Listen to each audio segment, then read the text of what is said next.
না না, দু একটা করে খেলে হবে না, আরো বেশ কয়েকটা গপ গপ করে গিলে নেই।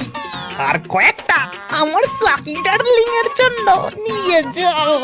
এই বলে টেম্পু ভূত গাছের নিচের দিকে প্রায় সব কটা কাঁঠালি পেরে পেরে খেয়ে নেয় এবং সেখান থেকে কেটে পড়ে।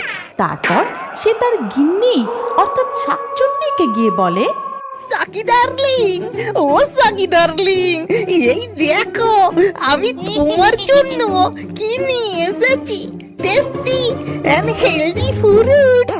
ও মা, তাই? দাও দাও দেখি দাও। তারপর শাকচুন্নি কাঁঠাল খেতে খেতে বলে,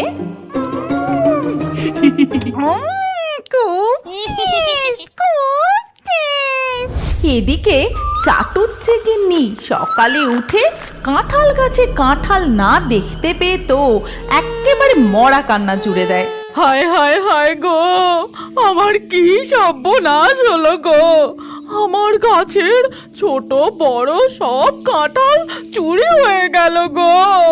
ঠিক সেই সময় ন্যাপলার মা সেখান দিয়ে জল আনতে যাচ্ছিল। চাটুজ্জে গিন্নির কান্না শুনে সে দাঁড়িয়ে গিয়ে বলে, চাটুজ্জে বউ, ও চাটুজ্জে বউ, বলি সকাল সকাল এমন মরা কান্না জুড়িছো কেন? জানো নে এতে গৃহস্থের অকল্যাণ হয়। অকল্যাণের আর কি বাকি আছে গো ন্যাপলার মা, আমার সাধের কাঁঠাল গাছের ছোট বড় সব কাঁঠাল কে চুরি করে নিয়েছে। কত আশা করেছিলাম আজ কর্তাকে গাছ পাঁঠার ঝোল খাওয়াবো, এই কাঁঠাল যে চুরি করেছে তার এই কাঁঠাল সহ্য হবে না। কাঁঠাল খেয়ে সে কল ঘরে ঢুকবে আর বেরোবে, ঢুকবে আর বেরোবে, এই বলে রাখলুম। এইভাবে বেশ কয়েকদিন কেটে যায় আর টেম্পু ভূত প্রায় রোজই কারুর না কারুর গাছের কাঁঠাল চুরি করে খায়। দেখতে দেখতে কিছুদিনের মধ্যেই পুরো গ্রামের প্রায় সব কটা কাঁঠাল গাছই ফাঁকা করে ফেলে। তখন গ্রামের সব বউরা মিলে পুকুর ঘাটে গিয়ে বলে, কি জ্বালা হইছে বলো দেখি, এই কাঁঠাল চোর যে গ্রামের সব লোককে একেবারে অতিষ্ঠ করে তুলেছে।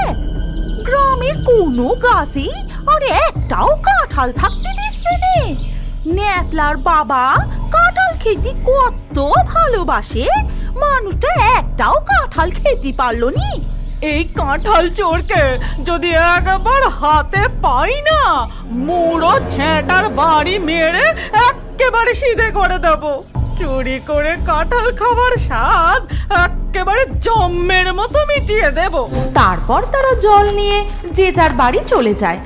এদিকে টেম্পু ভূত আর শাকচুন্নি মিলে শেওড়া গাছে পা দোলাতে দোলাতে বলে, কি গো, আজকে কিছু নিয়ে এসো, আমার যে বড্ড খিদে পেয়েছে। তাই তো ভাবছি ডার্লিং, গ্রামের সব কাঁঠাল গাছই তো সাবার করে দিয়েছি, এখন কি চুরি করা যায়? ঠিক তখনই টেম্পু ভূত আর শাকচুন্নির নাকে একটা সুন্দর গন্ধ ভেসে আসে। কি সুন্দর গন্ধ! তারা পিছন ফিরে দেখে পাশের একটা বাড়িতে মাংস রান্না হচ্ছে। তাই দেখে টেম্পু ভূত একেবারে কড়া শুদ্ধ মাংসের ঝোল তুলে নিয়ে চলে আসে। এইভাবে কোনোদিন কারো বাড়ি থেকে ভাতের হাঁড়ি তো কারো স্কুলে যাওয়ার টিফিন চুরি করতে থাকে। আর দিনের পর দিন এইভাবেই চলতে থাকে। খাবারের সাথে সাথে এবার সে চোখের সামনে যা দেখতে পায় তাই চুরি করে নেয়।